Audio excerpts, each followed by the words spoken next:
Welcome to my channel on the best of fantasy. Today I am reviewing Death Masks, Book 5 of the Dresden Files by Jim Butcher. There will be no spoilers for Death Masks in this video. However, I will be mentioning names of characters that appear in previous books, so if you regard that as a spoiler, be warned.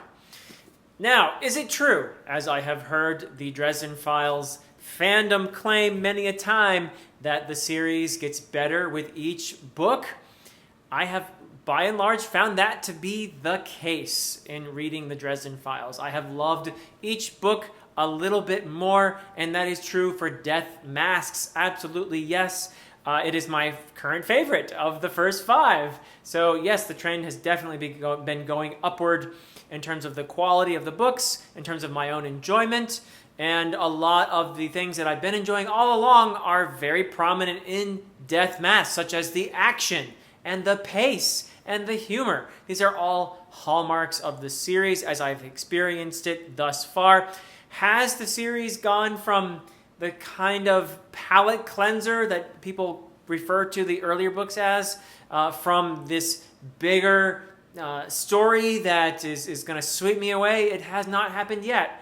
But since the fans were right about the quality of the books increasing, I have an inkling that they're probably right about that happening as well later in the series. So I'm still regarding the Dresden Files books for the moment as being palate cleansers, some very welcome breaks from the bigger epic fantasy that I typically read.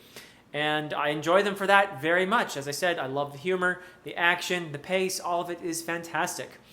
It has not quite hit that point for me yet where it feels like something bigger. And I am assured that that does happen, though, later in the series, and I'm looking forward to that event. So what are the things I'm enjoying? Well, in addition to the pace and the action and all that stuff, the characters, I really find them growing on me with every book. And not just the characters, but I think it's the relationships between the characters that are really increasingly well done here in the Dresden Files. So you have, for example, Death Masks, you have not one, but 2 pretty compelling villains. You have a vampiric one and a demonic one. So you have Ortega and Nicodemus. Each has their own separate thread, as is the case with all the Dresden Files books so far. You have these kind of 2-3 threads that eventually get all tangled together, and they all sort of center around Harry. These villains, Ortega and Nicodemus, each is charming in his own way.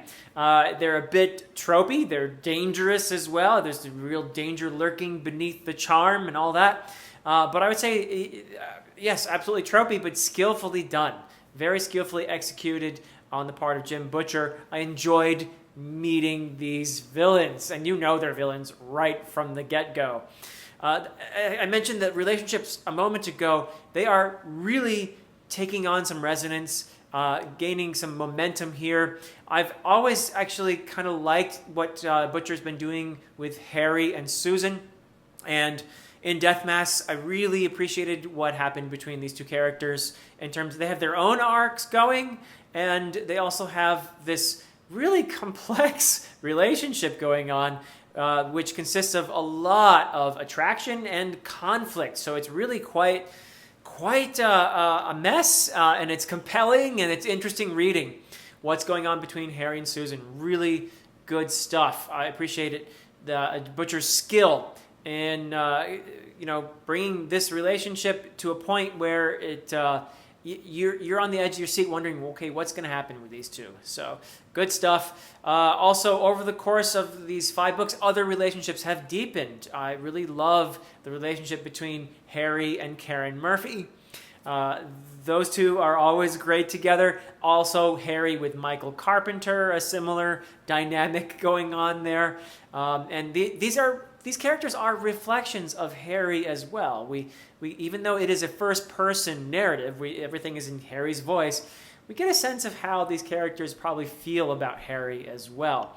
And that is actually, I think, very important and very informative in this series. You also have characters like Marcone, who's, the gangster dude.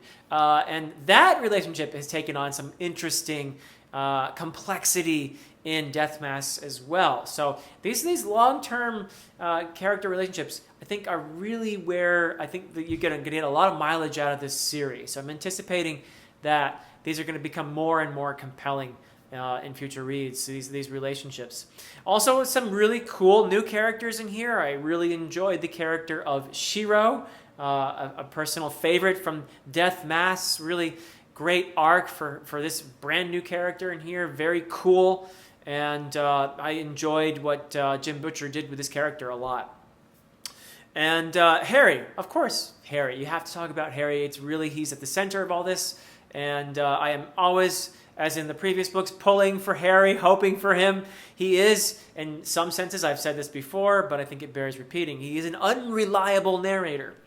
I don't quite trust his own perceptions of himself. He has some, definitely he has some flaws, no doubt about that. But I don't think he's as flawed as he thinks he is. He's also just a mess of paradoxes. He is self-deprecating at times, but also kind of cocky at times. He is cheesy. He has this cheesy humor, but that cheesy humor hides some really beautiful depths, I would say, within this character, Harry. And as inept he's really inept at communicating at times, like many a loner, but he's also capable of these incredibly touching gestures. So just a bundle of paradoxes, probably like most people in some ways, but in Harry's case, the paradoxes are bigger and grander and really compelling. Great stuff. I'm enjoying this character immensely as the central character of the series. In terms of the plot, I mentioned how Dresden Files books really do consist of this blending of narrative threads that get all tangled together in the course of the story, various threats that come from different directions all at once, and sometimes, usually revealed to be somehow or other related, often centering on Harry. And that is, of course, what happens in Death Masks. It feels like a fairly familiar pattern now, but it is also one that Butcher pulls off really well. And I think that this pattern helps the series to maintain its grounding in the detective noir, though I do expect that there have been abundant hints, especially in the previous book, Summer Night, that the series is really on its way to becoming something vaster, something big. And I am looking forward to more of those hints and to getting to that point in the series where it'll be difficult to put down a Dresden Files book based on what I've been told by the fans who were right about each of these books getting better and better. Based on what they've been telling me, I anticipate that I'm going to get sucked into this series big time at some point. And I look forward to that very much. That is it from me for now. Until next time.